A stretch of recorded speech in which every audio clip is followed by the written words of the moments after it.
જહેરાબાદ ગ્રામ પંચાયતના સરપંચ રફીકભાઈ મહેમાન, મારા વિસ્તારનો કચરા માટે આપણે 500 થી 700 કુટુંબની ખાણ હતી, તેમાં સામાન્ય કચરો કાગળ જેવું કે વેઠવાડ એ બધું આપણે વર્ષોથી નાખતા અને નાખીએ છીએ.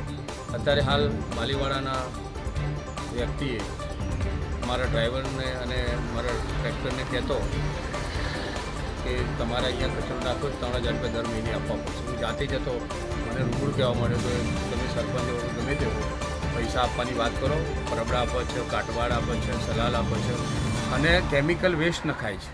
જ્યારે આપણે તો નાખતા ગાયો ખાઈ જાય છે. ખરેખર તો એક પુણ્યનું કામ થાય છે. આપણે આ બધું જે કંઈ અઠવાડ નાખીએ છીએ એનાથી રોગચાળો કે બીજું કંઈ ફાટવાનો પ્રશ્ન નથી રહેતો. ગાયો ત્યાં હોય જ.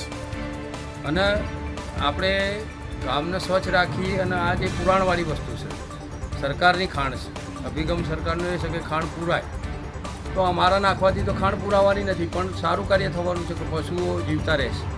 એમના આ સમયમાં મળે તો પુણ્યનું કામ છે.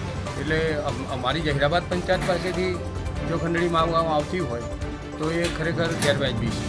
અને આવી રીતે મેં એમને રિક્વેસ્ટ પણ કરી, પંચાયત સરપંચ માલીવાડાને પણ જણાવ્યું, ત્યાંના આગેવાનોને પણ કીધું કે ભાઈ આને સમજાવો, ના છૂટકે મારે ફરિયાદ આપવી કે કાલ આપતા મેં કીધું કે ભાઈ પીઆઈ અરે કે ડીએસપી સાહેબ પાસે જાઓ.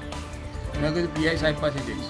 એટલે આ પરિસ્થિતિ બહુ નાજુક છે અને આ માટે યોગ્ય થાય એ માટે મેં ગ્રામ્ય પોલીસ સ્ટેશનમાં પીઆઈ સાહેબને અરજી આપેલી છે અને આનો જલ્દીથી જલ્દી નિકાલ થાય એવી મારી માગણી છે.